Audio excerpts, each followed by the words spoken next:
Voy a saludar al ministro de Justicia y Derechos Humanos de la Nación, Martín Soria. ¿Cómo le va, Martín? ¿Qué tal? Felicita, buenos días para vos, para toda la audiencia. ¿Leyó el documento? Bueno, es difícil, 1600 páginas, ¿no? Es mucho para terminarlo en un par de horas, pero a priori, ¿qué observaciones puede hacer de lo que trascendió ayer? Las 1600 páginas sí. de la sentencia de ayer del Tribunal de los Abrojos, como digo yo, para caracterizar de qué es lo que estamos hablando en Argentina hoy con algunos personajes o sectores de la justicia, ¿no?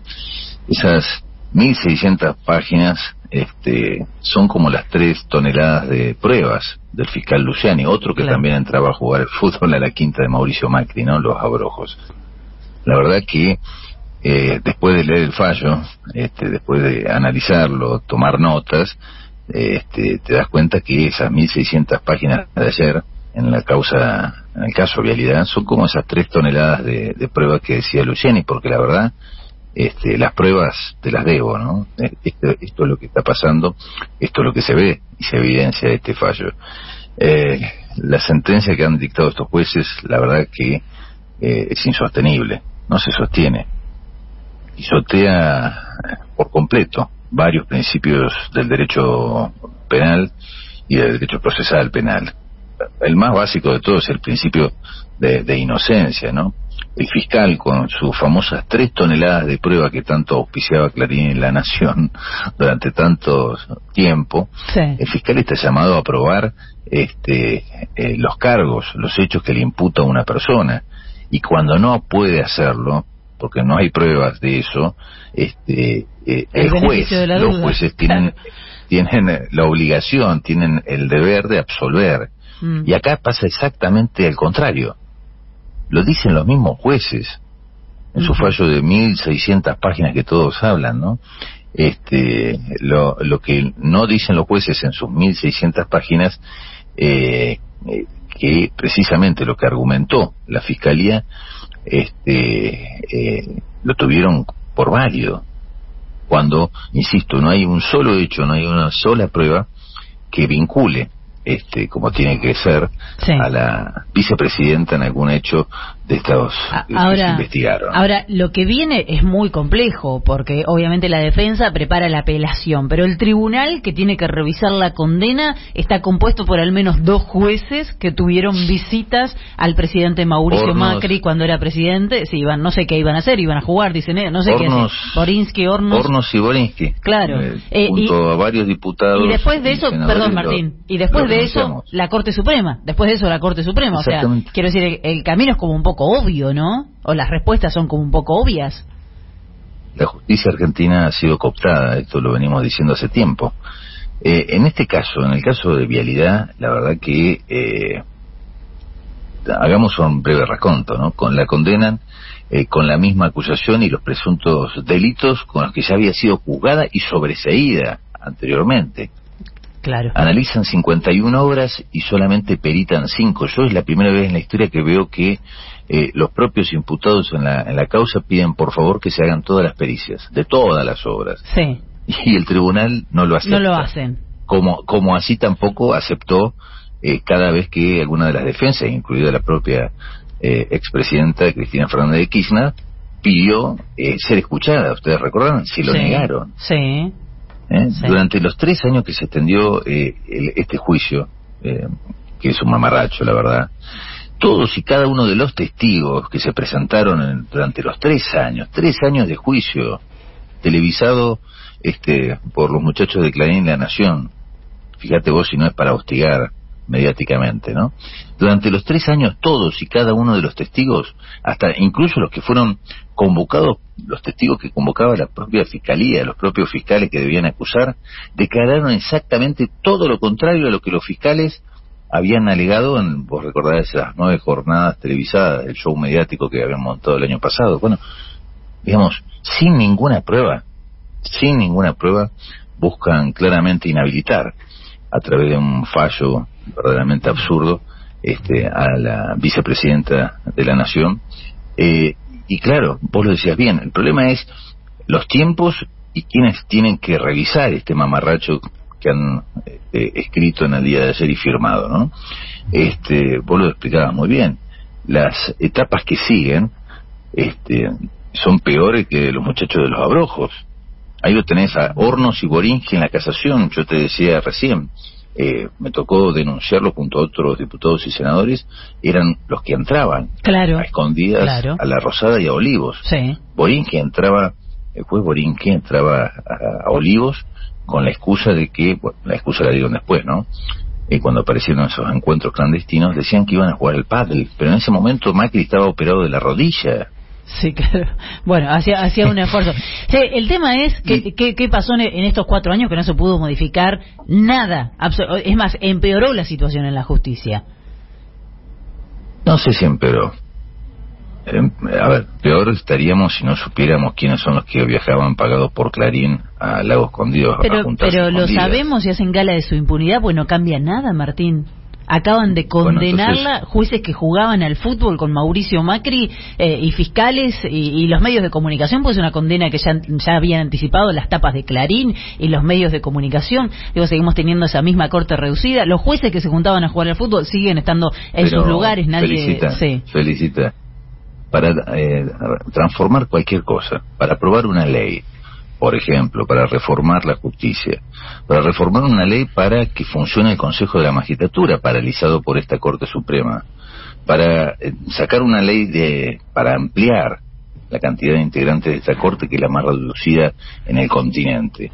Vos necesitas leyes. Vos no podés ampliar la Corte por decreto. Mañana se levanta el presidente y dice, bueno, voy a firmar el decreto, ahora vamos a tener 20 jueces, 24. No podés. Martín, se fue una jueza y no propusieron uno más. Por ahí un integrante más. ¿Y qué vas a hacer? Contame, Felicita. Esta es una pregunta que me la vienen haciendo. Yo por lo menos lo intentaría. No me quedaría con no tengo la fuerza para... Por lo menos intentarlo. Pero no te lo van a aprobar. Cristina, ¿de cuántos jueces le rechazaron? Y hay que explicarlo. ¿Y a vos te parece que no lo explicamos todos los días? No, lo que digo es que no hubo una terna, no se propuso otro nombre. ¿Vos tirarías lo mismo nombre, con Casay, que sigue estando... Yo digo, hay varias cuestiones en las que se podría avanzar.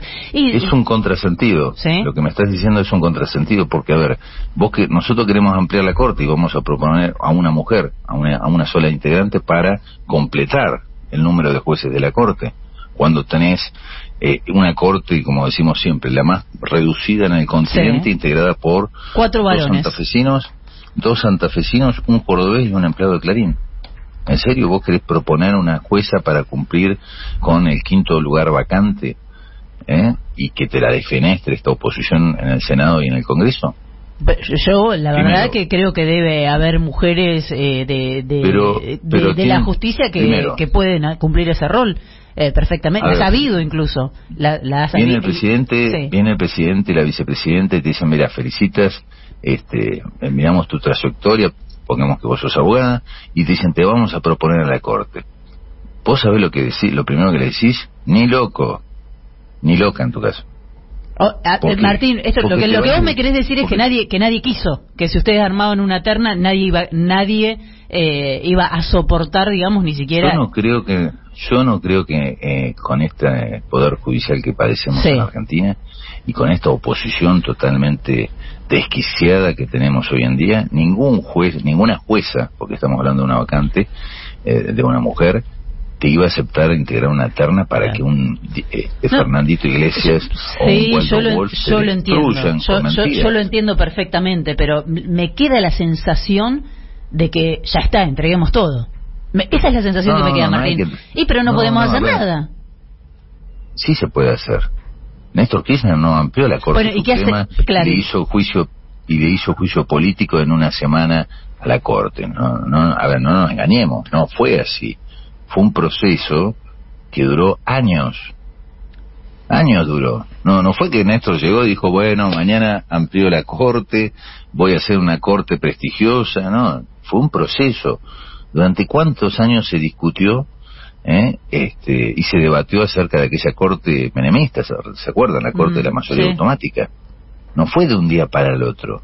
Los cambios, sobre todo cuando son profundos, como los cambios que hay que hacer en la justicia, no los haces de un día para el otro. Esta es la verdad.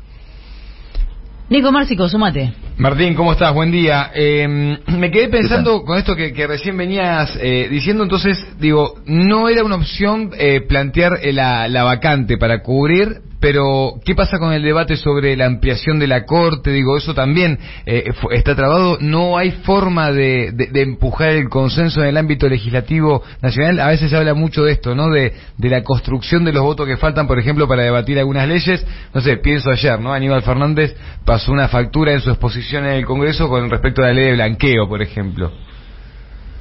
Exactamente, es parte de lo que venimos diciendo. Esta oposición que fue capaz de apoyar el desastre de lo que hicieron durante 4 años con el macrismo, ¿qué está haciendo hoy en día?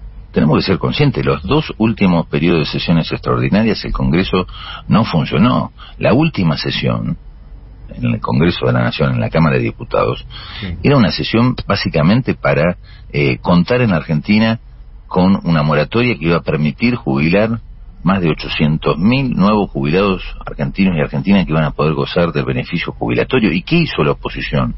Se escondió atrás de una cortina, y hasta que el Frente de Todos no consiguió los votos, no bajó, y cuando bajaron votaron en contra. ¿En serio ustedes creen que esta oposición va a reconocer que los jueces son de ellos? O mejor dicho, ¿le responden políticamente a ellos, a Clarín y La Nación? No lo van a hacer. No nos van a acompañar. No lo hicieron desde el primer día. No, claro, pero no hace falta que lo reconozcan, digo, si observamos 2 o 3 líneas, sabemos los viajes y demás, sabemos que es así, ¿no? Y tenemos que contarlo, tenemos que contarlo. Peor, sí. Es peor. Yo soy uno de los que denunció y mostró las caras de los jueces que se subían a un charter privado para viajar al lago Escondido, y después hicimos la denuncia. ¿Vos te pensás que en esta justicia alguien va a investigar eso? No, claro. ¿Vos te pensás que en esta justicia alguien va a investigar los chats? Pero no están investigando un intento de magnicidio, ministro. No están investigando un intento de magnicidio. Quieren elevar ya la causa a juicio y sacarse encima el tema. Punto. Se terminó todo. Exactamente. Bueno, esta es la justicia que tenemos. Este es el impedimento que tenemos a la hora de gobernar. Lo hicieron con las vacunas. ¿Ustedes se acuerdan? Nos acusaban de que queríamos envenenar a la población, y después cuando trajimos la vacuna te pedían la Pfizer, y después cuando trajimos la Pfizer nos denunciaban al gobierno por haber traído mucha Pfizer. Martín, ¿cómo estás? Te saluda Jair Sibel. Te escuchaba muy fuerte contra el funcionamiento actual de la justicia, pero también pienso que el proyecto de reforma judicial presentado durante la gestión de Alberto Fernández no proponía un cambio radical en la organización actual de la justicia, y de hecho ayer escuchamos la destitución del juez Luis Carsoglio, que es una evidencia de cómo funciona la justicia con aquellas voces que son un poco más críticas. ¿Crees que hay alguna autocrítica que hacer en el funcionamiento de la estrategia judicial del peronismo en los últimos años? Yo cuando me tocó ser intendente peronista en mi ciudad, siempre aprendí que las cosas se hacen de entrada o no las hacen más. Con esto quiero decir, creo que de alguna manera, y en esto es una responsabilidad de todos, no es de una persona determinada, creo que había que llegar. Ustedes saben lo que hizo Macri. Sí, claro, el primer día. Y te está avisando que cuando entre de vuelta en las primeras horas, cualquiera de ellos. Olvídate, antes de asumir lo van a hacer. Ya lo dicen. 16 de diciembre del año 2015, 6 días después de asumir, Pepín Simón le lleva un proyecto de decreto para meter 2 jueces de la Corte por decreto, a los 6 días.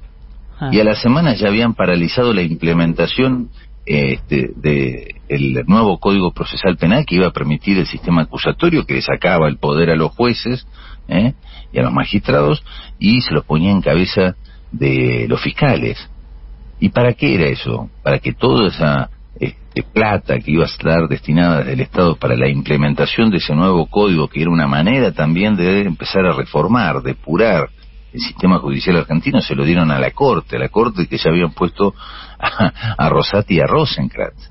Sí. Y después, a la semana, otro decreto para pasarle las escuchas telefónicas a sus amigos de la Corte. Sí. Y antes le resuelve la situación a Clarín si no tiene que desinvertir. Bueno, todo eso que ya conocemos. Lamentablemente después los acompañaron a los jueces, ¿no? En el Senado cuando hubo que aprobar los pliegos. Digamos, tenemos tanto para mirar y tanto para aprender. Bueno. Pero bueno, esta idea de que lo que no hiciste en un comienzo, después ya no se puede hacer, es lo que yo te digo que genera cierta desesperanza, ¿no? Esta sensación de que en el corto plazo...